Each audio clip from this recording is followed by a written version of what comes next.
L'Estela Rahola ens convida al seu estudi a Hangar, on actualment està fent una residència de llarga durada. Les parets ens mostren un dels seus projectes artístics on és fàcil veure el seu interès pels materials que muten, els espais físics que ens envolten i les espècies amb les que convivim. Hola, Estela. Què tal, com estàs? Moltes gràcies per convidar-nos al teu refugi. Explica'ns una mica. Estem a Hangar, que està al Poble Nou, i estàs fent aquí una residència de llarga estada. Amb això que tenim aquí al darrere és una de les coses que estàs fent a Hangar. I explica'ns una mica com és treballar aquí. Ara m'estaves explicant que comparteixes espai amb un altre artista, també, amb diversos artistes i sala amb una artista concreta. Doncs sí, així és. És un lloc molt interessant on passen moltes coses, hi ha moltes pràctiques diferents i es toquen espais d'investigació molt heterogenis i això el fa especialment ric. I pel que preguntaves, la feina que tenim aquí darrere és un treball que vaig desenvolupar amb els meus estudiants de l'ISABA i té a veure amb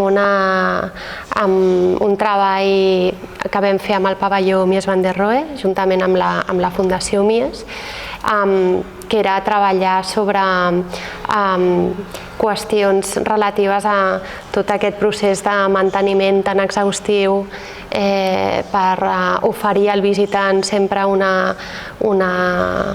fotografia molt fixa del que és aquesta arquitectura tan polida, tan neta i tan segura, i treballar com amb la qüestió del material i com es transforma si no hi haguessin tots aquests mecanismes. Perquè tu ets arquitecte de formació, però t'has acabat dedicant a la creació artística. En quin moment tu vas dir, vale, he estudiat això, però no m'interessa construir, que això és una cosa que a molts arquitectes els hi passa, que se n'adonen que no volen construir, potser es volen dedicar a l'arquitectura des d'una altra perspectiva. Tu en quin moment dius, és que a més jo sóc artista? No apareix un moment, és un cúmul de circumstàncies. L'arquitectura ha estat abans que entrés a dintre de l'escola d'arquitectura. Mentre era estudiant, va haver un moment en què ja vaig posar en crisi certs aspectes que veia no només a l'escola, sinó que a més havia tingut també algunes experiències ja laborals i aleshores hi havia un personatge, un arquitecte a Suïssa que m'interessava molt i que practicava l'arquitectura des d'un altre angle molt diferent i aleshores vaig demanar una beca per tenir-lo com a professor i després vaig interrompre els estudis per treballar amb ell. Quin arquitecte és? I explica'm una mica què és el que t'interessava de la seva manera de treballar. És un arquitecte, es diu Peter Zumthor, i en aquell moment, ara sí que és una persona més reconeguda, en aquell moment es coneixia un monogràfic a la Més1 i després hi havia una publicació seva on hi havia molt pocs exemplars i havia fet molt poca obra, però clar, era una obra de mides més aviat reduïdes, hi havia algun edifici més important però de mides molt reduïdes i on hi havia un treball sobre el material i la tectònica molt profund, realment. Tu creus que ser arquitecte de formació ha afectat també la teva manera de treballar artísticament? Sí, totalment. És a dir, l'arquitectura és un lloc del que bec constantment i la meva pràctica està lligada amb la qüestió espaial, amb l'interès de la tectònica, del material, de com es transforma el material, de l'estructura, de la construcció, o sigui, de l'espaial des del sentit escultòric, de pensar com l'objecte afecta l'espai o com l'espai alhora, o el site específic de com l'espai afecta la proposta. I després tota la qüestió de del material i de l'estructura. Hi ha una part que està lligada molt a la qüestió, diguem-ne, del material com a exercici corporal, però també hi ha una part que està lligada al disseny, no? I amb aquesta qüestió del disseny hi ha també com una atenció especial a lo que és la construcció i el que és l'estructura. Perquè artísticament tu diries que el que fas s'acosta més a l'escultura, a la instal·lació, perquè hi ha una barreja de com voler crear un tipus d'espais a la teva obra. No sé si creus que fas escultures o creus que fas directament aquests espais, com que els crees. Estaria com a mig camí, és a dir, lo escultòric d'alguna manera no es presenta sempre de la mateixa manera, sinó que sempre es veu afectat en els espais on es situa. I per tant sí que hi ha propostes que són molt específiques per aquell espai i hi ha altres que són capaces d'hibridar però aleshores pateixen modificacions. Un altre aspecte de la teva obra, ara parlaves tu molt dels materials, són els materials amb què treballes que molts cops venen de l'artesania. Per exemple, has fet unes peces que ajunten objectes fets amb vidre bufat i hi ha com aquesta voluntat de posar en valor aquest tipus de pràctiques que estan entre l'art i l'artesania. D'on et ve aquest interès? Creus que és essencial que també valorem aquest tipus d'oficis que no sempre es podrien dir que són art? La qüestió de l'artesania segurament em ve tot aquest interès quan ja estudio arquitectura, però diguem-ne que amb els codis amb els que em moc m'interessa com reposicionar aquesta pràctica dins de la contemporaneïtat, de pensar que l'artesania té uns valors intrínsecs de molta actualitat perquè d'alguna manera està reemplaçant el que és el consum per la nostra capacitat de produir. Per tant, és com un exercici sostenible, també és col·laboratiu i després té aquesta qüestió de rescat de memòria en un moment també d'una desorientació molt important.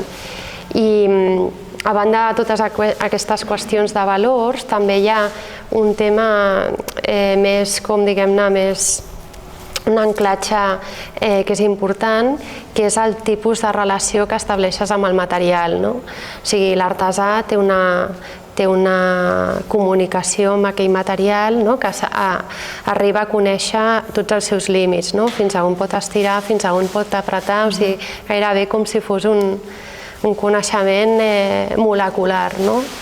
I aquest tipus d'empatia o relació amb la qüestió material em sembla profundament important per tal de començar a donar algunes claus conegudes de com renovar una certa cultura material. És que tu ara feies servir la paraula coneixement i a mi em sembla molt interessant perquè sovint quan parlem d'oficis manuals sembla que siguin coses més aviat intuïtives o que tu fas com a repetició i que al darrere no hi hagi aquesta saviesa o és com que despullem una mica d'intel·lectualitat aquests tipus de pràctiques, llavors tu vols posar sobre la taula que sí que poden ser productores d'idees. Exacte, però precisament aquest coneixement corporal no és verbalitzable. És un tipus de relació que és intuïtiu, com tu comentes. I aleshores això em sembla sumament interessant perquè connecta amb un coneixement nostre fora de la intel·lectualitat i segurament molt més íntim i molt més profund. I més transversal, també, perquè pot arribar a molta gent diferent. Exacte. Una altra de les coses que crec que són interessants en la teva obra, ara que parlàvem de l'artesania, del vidre, és la idea aquesta de fragilitat, no? De que són coses que són tan precioses, tan fines, que sembla que les tocaries i les trencaries. I alhora ja això va lligat a la idea de canvi, que és el que tu deies ara dels materials, no? De que els materials no sempre són de la mateixa manera, sinó que poden anar canviant. Per què t'interessa la cosa aquesta bueno, suposo que és una estètica buscada, no? D'aquesta fragilitat? O sigui, la manera com jo entenc la fragilitat és precisament lligada amb aquest acte de transformació del material. Segurament ara tu que descrivies que allò és tan fràgil, precisament el que està conduint la por és que saps que allò molt fàcilment es trencarà i per tant deixarà de ser i serà una altra cosa. Amb la qual cosa, diguem-ne, el que m'agrada com subratllar és aquesta idea de permanent transformació que d'alguna manera està lligada en el propi cicle vital del material, com ho està amb tots els altres ens que formen el nostre món. I quan et parlava d'aquesta qüestió de l'empatia entre nosaltres i el material, també busco aquesta dissipació entre vida i matèria. Aleshores, quan tu ja comences a entendre que evidentment que l'escala temporal és una altra, i depèn de molts mecanismes, però amb aquests processos de canvi que estan amb nosaltres també som matèria, que està en canvi. De fet, també és introduït amb els líquens, no sé si també amb altres tipus de formes de vida, com per exemple els fongs o dintre de les teves obres. Els conceps com un material, aquestes formes de vida, perquè clar, per exemple, en algunes obres estan els líquens al costat del vidre. Per tu, clar, hi ha un diàleg i el vidre no té vida i el líquen sí. Tu els conceps com a iguals, diguéssim? Sí, per mi no hi ha una jerarquia, o sigui, veig que tot està viu. I ja per anar acabant, m'agradaria que parléssim de l'oblit, perquè una de les peces que vas fer, que es deia l'habitació de les desateses, jugava amb la idea de peces descartades d'un procés artesanal. I per tu deies que eren com peces que quedaven en l'oblit, que quedaven oblidades. Amb aquesta obra volies parlar també d'altres coses, en les que no parem atenció, en les que potser hauríem de girar l'atenció? Creus que, per exemple, tot el que es descarta d'un procés artístic també té valor? O sigui, el tema dels descarts, quan tu estàs treballant, sempre s'han de deixar allà reposar per entendre què està passant, per què hi ha hagut aquest descart, que a vegades no necessites portar la consciència, però aquí, per exemple, aquest treball, que aquí veiem aquesta peça que està trencada, una altra vegada estem treballant amb els descarts, o sigui, en aquest cas era recuperar totes les peces de travertí que havien quedat descartades del pavelló Mies van der Rohe. Aleshores, aquest era l'objecte de treball. I aquí tornàvem a treballar, en el cas de l'habitació de les desateses, amb líquens, aquí treballàvem amb molsa perquè és l'organisme que creix en les porositats del travertí. Quan d'alguna manera abans parlaven sobre el tema de la nostra cultura material, doncs hi ha totes aquestes qüestions sobre l'ecologia i la sostenibilitat a sobre de la taula. Clar, tot el material de descart és un punt, és un focus de treball en molts camps. I aleshores a mi també em serveix com per reconduir-lo i portar-lo a nous contextos. Estela, moltíssimes gràcies per ensenyar-nos el teu refugi i la teva manera de treballar. Gràcies.